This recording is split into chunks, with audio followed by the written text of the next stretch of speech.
올 한 해를 이렇게 되돌아보면서 기쁜 소식이 있을까 했더니 나쁜 소식들이 더 많았던 것 아니었나 하는 생각을 다시 해보게 됩니다.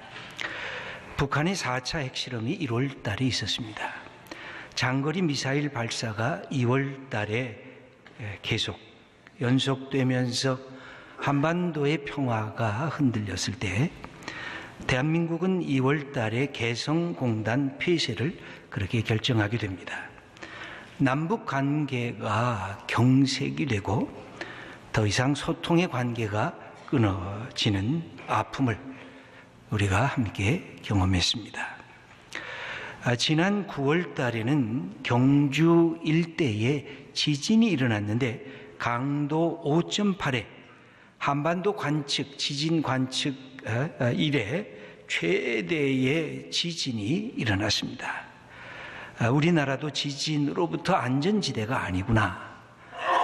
이제 건축을 할 때는 내진 설계를 해야 되겠구나 하는 당위성이 많이 생겨졌습니다. 또 우리가 지금 현재 겪고 있는 어려움입니다.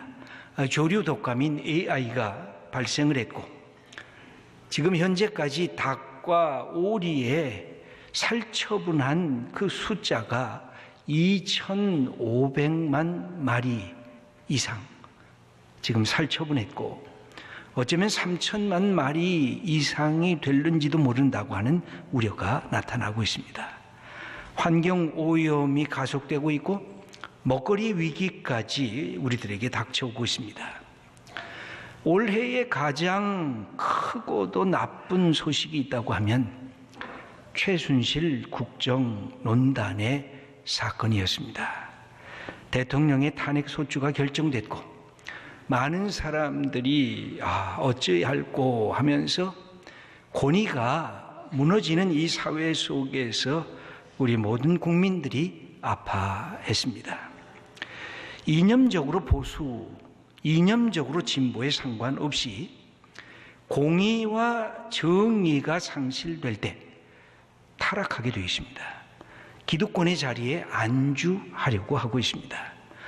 그동안 우리는 과거 정치 질서 속에서 보수가 집권했던 진보가 집권했던 이념적 색깔에 상관없이 정치적 위기, 경제적 위기, 사회적 위기를 동시에 경험했던 우리의 역사를 알고 있습니다.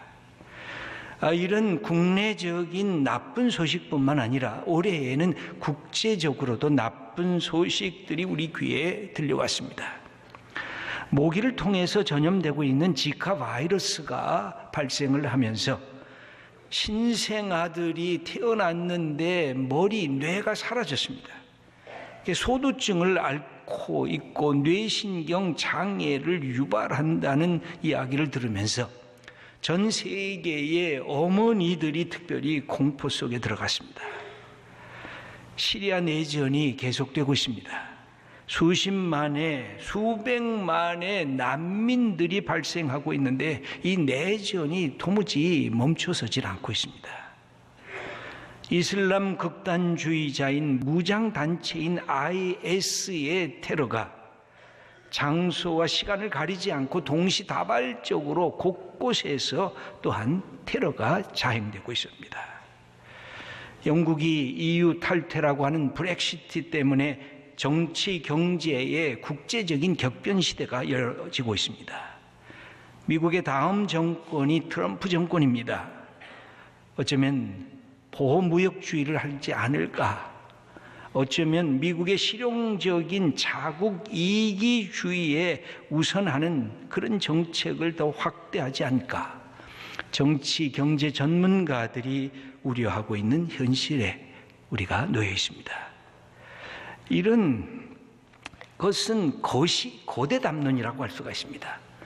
그러면 미시 담론인 우리의 삶의 현장은 어떻습니까?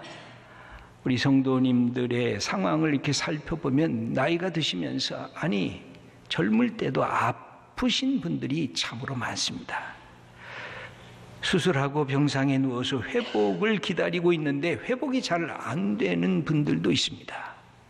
이것 때문에 가족 전체가 어찌할꼬 하면서 돌아보고 그렇게 있는 가족들이 있습니다. 또 사랑하는 사람을 먼저 떠나보내고 가슴 아리를 하는 분들도 참으로 많습니다. 우리 교회의 1년에 이 장례 건수가 250건 내외가 되고 있습니다. 그러다 보니까 나이가 드셔서 그렇게 가신 분들은 그래도 섭섭함이 적은데, 나이가 젊은 사람들이 갑자기 세상을 떠날 때 정말 감당하기 어려운 슬픔을 겪고 있는 분들도 있습니다. 우리가 살고 있는 우리의 환경에 이렇게 험난하고 위기적인 상황이 지속되고 있는 이 자리에도 성탄은 정말 기쁜 소식일까? 예수님이 이 땅에 오셨다고 하는 것은 작은 기쁨도 아니고 오늘 말씀에 의하면 큰 기쁨의 소식이다 했는데, 그것이 우리에게도 해당되는 것일까? 우린 다시 묻게 됩니다.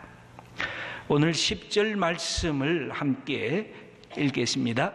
천사가 이르되 무서워하지 말라. 보라, 내가 온 백성에게 미칠 큰 기쁨의 좋은 소식을 너희에게 전하노라. 무서워하지 말라고 말하고 있습니다. 아마 천사를 만났기 때문에 무서워하지 말라고 한 이유도 있겠습니다만, 우리가 당하고 있는 우리의 현실이 녹록하지 않다고 하는 그 속에서 두려워 떨고 있는 한 인간, 아니 여러 사람들을 향한 그런 선언이기도 합니다. 그러면서 이는 온 백성에게 미칠 큰 기쁨의 소식이라고 가르칩니다. 누구에게나 다, 어떤 사람에게 특정된 것이 아니라 예수님의 오심은 이 지구촌에 사는 사람들 모두에게 기쁜 소식이 된다고 그렇게 말씀하고 있습니다. 왜 그럴까요? 여러분, 세상에서 사는 세상의 법칙이 있습니다. 세상의 법칙은 어떻게 하든지 이기려고 합니다. 왜 그럴까요? 승자가 독식을 하기 때문에 그렇습니다. 강한 자가 빼앗고 강한 자가 누릴 수 있기 때문에 그렇습니다. 약한 자들은 빼앗기고 약한 자들은 억압당하는 우리의 삶의 현실이 우리로 하여금 강한 자, 더 있는 자가 되겠다고 하는 그 욕망을 자꾸만 불러일으킵니다. 시장 경제라는 것이 무엇입니까? 철저한 경쟁 사회 속에 들어간다는 것입니다. 기업들이 이것 때문에 밤잠 못 자면서 모든 직원들을 동원하고 있습니다. 여러분, 이것은 기업에서뿐만이 아니라 더 살벌해지는 자리는 권력 다툼입니다.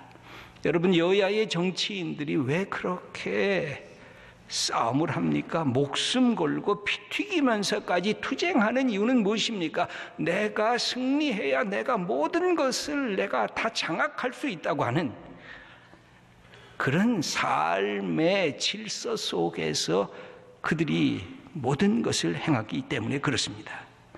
그런데 예수님이 이 땅에 오신 것은 어떤 의미가 있는 것일까요? 하나님께서 이 땅의 질서를 뒤바꾸겠다는 것입니다. 뒤집겠다는 것입니다. 힘 있는 자들을 향해서 하나님이 말씀하시는 것은 너는 내려올 준비를 하라, 그렇게 말씀을 하십니다. 겸손 좀 해라. 반대로 억눌린 자를 향해서는 네 인생을 포기하지 말아라. 꿈을 꾸며 다시 도전하면서 일어서라.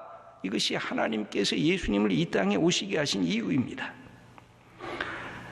오늘 8절의 말씀을 함께 읽어보겠습니다. 그 지역의 목자들이 밤에 밖에서 자기 양떼를 지키더니, 여기 보면 목자가 나오는데 밤에, 그것도 밖에서 양떼를 지키는 목자들입니다. 성경은 놀랍게도 예수님의 탄생을 힘 있는 자들, 잘 사는 사람들, 지식이 많은 사람들에게 알려주는 것이 아니라 목자들에게 알려주었던 놀라운 사실입니다. 이것은 당대에 소외됐던 사람들, 율법이라고 하는 안전판의 도움을 받지 못했던 사람들의 대표자들이 목자들입니다. 본래 법이라고 하는 것은 힘없는 사람을 보호하기 위해서 만든 것인데, 오늘의 이 법을 악용하는 사람들은 힘없는 사람들을 억압하는 도구로 법을 사용하고 있는 우리의 현실을 보고 있습니다. 그런데 이 목자들은 법 바깥에 있었던 사람들입니다. 여러분, 밤에 밖에 있는 목자들, 양떼를 치는 목자들, 이게 지나가듯이 쓰고 있습니다. 여러분, 밤이 되면 어디로 가야 됩니까? 집으로 가야 되지 않습니까? 밤이 되면 어떻게 해야 됩니까? 잠자야 되지 않습니까? 그런데 이 사람들은 밤이 되어도 잠을 못 자고 양떼를 돌보는 사람, 목자들이라는 것입니다. 자기 집에 갈 수가 없습니다.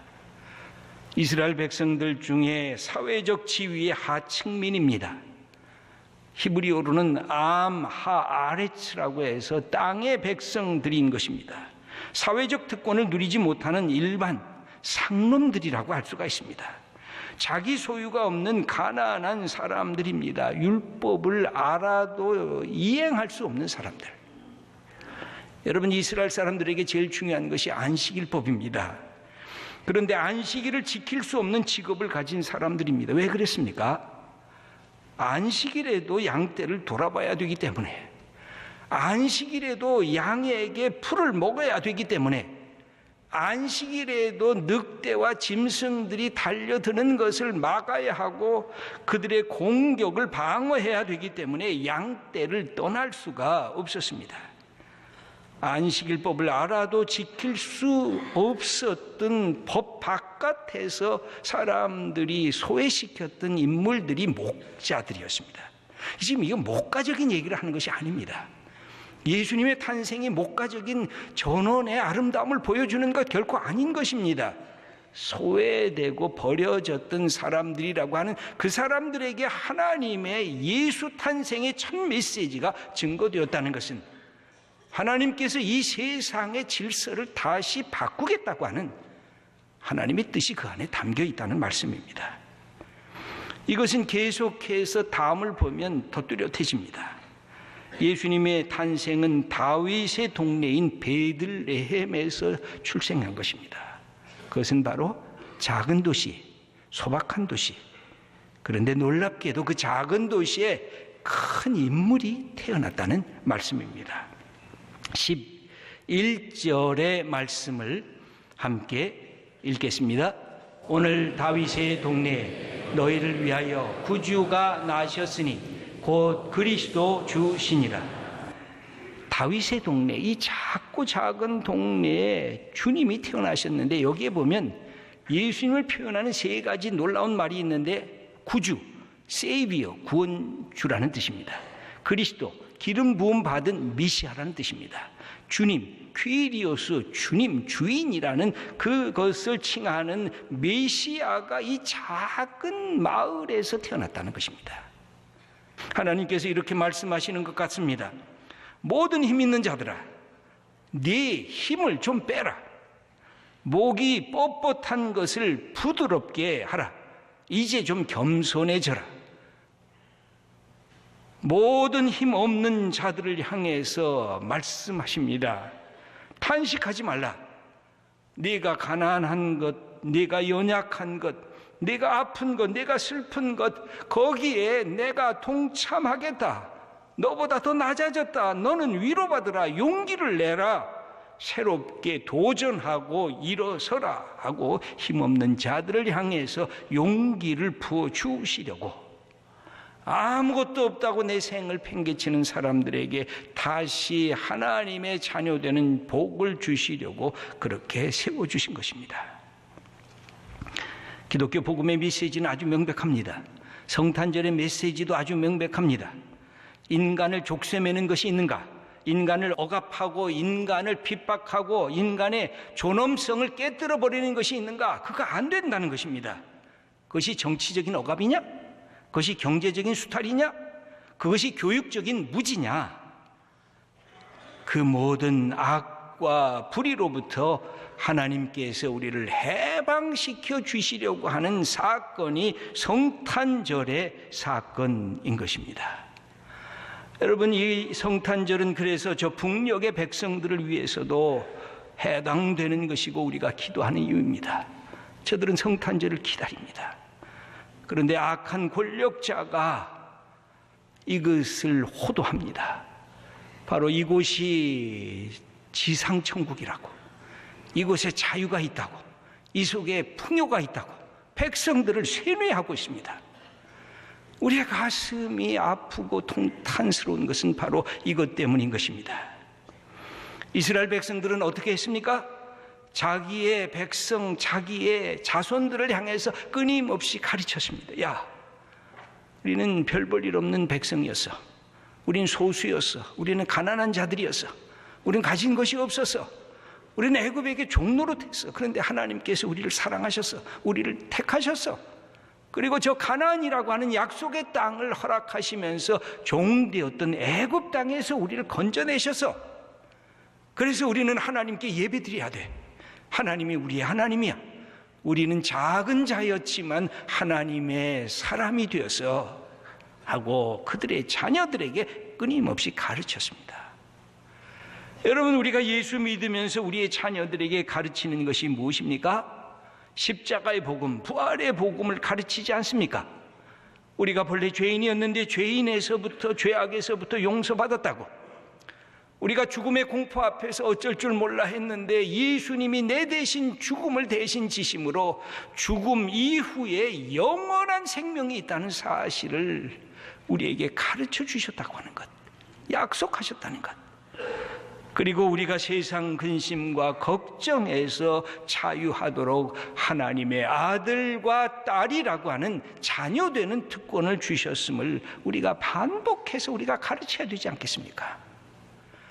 여러분, 하나님께서 예수 그리스도를 이 땅에 보내신 이유는 바로 그것입니다. 천사들은 그래서 목자들에게 최고의 선물을 약속해 주십니다.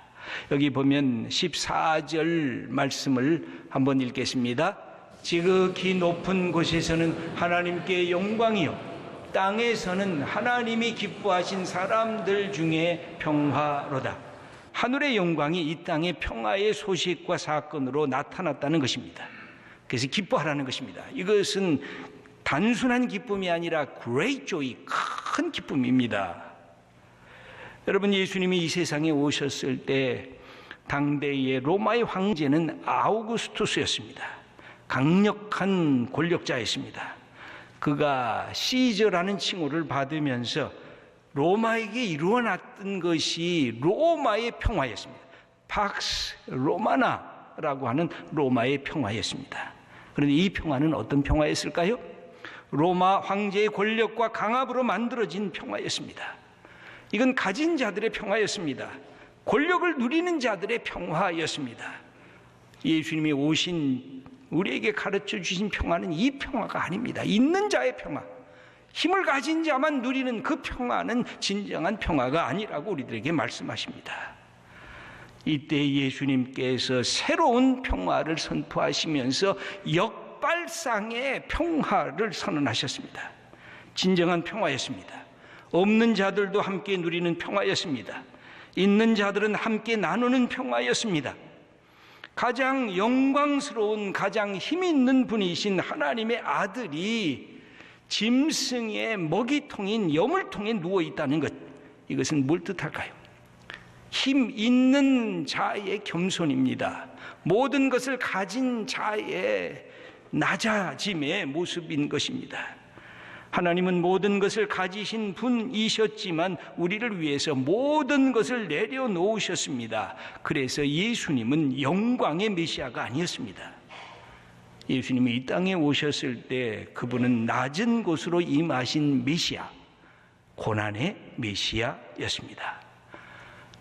우리에게 말씀을 합니다. 승자만이 독식하는 평화가 아니라 승자와 패자, 강자와 약자가 함께 누리는 평화의 소식을 이 땅에 선포하신 것이 예수님께서 베들레헴의 구유에 누이신 그 나신 모습입니다.